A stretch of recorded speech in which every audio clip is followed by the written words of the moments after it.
Welcome to simple learning. आज हम Urdu pedagogy के कुछ सिलेक्टेड क्वेश्चंस की प्रैक्टिस करेंगे जो कि सीटीईटी एग्ज़ाम के लिए इम्पोर्टेंट हो सकते हैं। तो चलिए शुरू करते हैं। सवाल नंबर 1 है, प्राइमरी सतह पर ज़बान की तालीम के लिए सबसे अहम है आला सतही तकनीकी सामान, ग्रामर के उसूलों को याद करना, या ज़बान के इस्तेमाल के मौके, या दरसी किताब। यहाँ पूछा गया है प्राइमरी लेवल पर सबसे अहम क्या है। तो प्राइमरी लेवल पर सबसे ज़्यादा अहम होता है ज़बान सीखने के लिए ज़्यादा से ज़्यादा मौके देना, ताकि बच्चा शुरू शुरू में अलग अलग सिचुएशन में जैसी भी उसके सामने आए उस चीज़ में ज़बान को इम्प्लीमेंट कर सके या उसका इस्तेमाल कर सके। इसलिए सही जवाब है ऑप्शन 3, ज़बान के इस्तेमाल के मौके। सवाल नंबर 2, अगर तलबा को ऐसी ज़बान के ज़रिए पढ़ाया जाए जिस पर वो अच्छी तरह दस्तरत नहीं रखते हो, यानी जिस पर वो अच्छी तरह पकड़ नहीं रखते हो, तब तलबा की दिलचस्पी पढ़ाई से ख़त्म होने लगती है, अच्छी तरह से जहन लगाना मुमकिन नहीं, तलबा रटने और याद रखने की आदत को बढ़ावा देते हैं, या इनमें से सभी।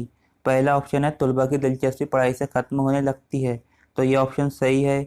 इसी तरह अच्छी तरह जहन लगाना भी मुमकिन नहीं होता और तलबा में रटने और याद रखने की आदत को बढ़ावा देते हैं, तो ये बात भी सही है, क्योंकि इससे बच्चे को किसी चीज़ का कंसेप्ट समझ नहीं आएगा और वो उस चीज़ को रटने की कोशिश करेगा। इसलिए सही ऑप्शन है ऑप्शन 4, इनमें से सभी। सवाल नंबर 3, घर की ज़बान और स्कूल में पढ़ाई जाने वाली ज़बान एक जैसी हो सकती है, हमेशा मुख्तलिफ होती है, हमेशा तसादुम से गुज़रती है, या हमेशा एक जैसी होती है। तो देखिए यहाँ पे घर की ज़बान और स्कूल में पढ़ाई जाने वाली ज़बान वो सेम भी हो सकती है और अलग अलग भी हो सकती है। इसलिए यहाँ सबसे सही ऑप्शन है ऑप्शन 1। और यहाँ ऑप्शन 2, 3 और 4 में क्या है, हमेशा मुख्तलिफ होती है। तो ये बात गलत है कि हमेशा मुख्तलिफ नहीं हो सकती, सेम भी हो सकती है और मुख्तलिफ भी हो सकती है, लेकिन हमेशा नहीं हो सकती। इसी तरह हमेशा तसादुम से गुज़रती है, यानी हमेशा टकराव होता है घर की ज़बान में और स्कूल की ज़बान में। इसी तरह हमेशा एक जैसी होती है, तो हमेशा तो एक जैसी नहीं होंगी, अलग भी होंगी और एक जैसी भी हो सकती है। इसलिए यहाँ सही ऑप्शन है ऑप्शन 1, एक जैसी हो सकती है। सवाल नंबर 4, मुंदरजा झैल में से कौन सा महारत से ताल्लुक़ नहीं रखता है। ऑप्शंस है लिखना, सुनना, ज़बान में दिलचस्पी, या पढ़ना। तो देखिए यहाँ पे लिखना, सुनना और पढ़ना ये क्या है, ज़बान की महारत है, लेकिन ज़बान में दिलचस्पी ये कोई महारत नहीं है। इसलिए सही जवाब है ऑप्शन 3, ज़बान में दिलचस्पी। सवाल नंबर 5, इब्तदाई सतह पर ज़बान सीखने का क्या मतलब है। ऑप्शंस है आला सतह की ज़बान के ग्रामर सिखाना, अदब पढ़ाना, या ज़बान का इस्तेमाल सिखाए, या लसानी हक़ाइक़ की वजाहत करे यानी एक्सप्लेनिंग लिंग्विस्टिक फैक्ट्स, या ज़बान का ग्रामर सिखाना। तो यहाँ बात हो रही है इब्तदाई सतह पर यानी प्राइमरी लेवल पर ज़बान सीखने का क्या मतलब है। तो क्या मतलब है, ज़बान का इस्तेमाल सिखाए।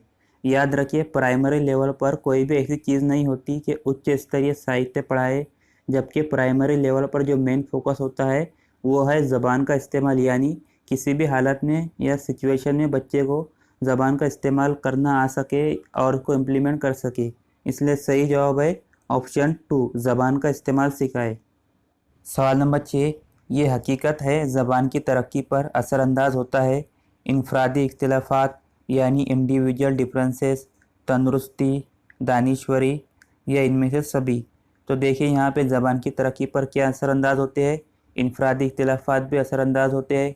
इसी तरह बच्चे की सेहत भी ज़बान की तरक्की पर असरअंदाज होती है, क्योंकि अगर बच्चा बीमार रहेगा तो उसके बोलने की क्षमता में फ़र्क पड़ेगा। दानिश्वरी और अक्लमंदी भी बोलने की या ज़बान की तरक्की पर असरअंदाज होती है। इसलिए सही जवाब है इनमें से सभी।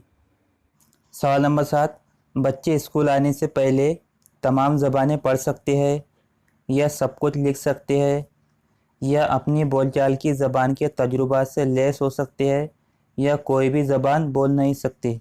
तो देखिए यहाँ पे पहला ऑप्शन बच्चे स्कूल आने से पहले तमाम ज़बानें पढ़ सकते हैं, तो ये ऑप्शन तो बिल्कुल गलत होगा।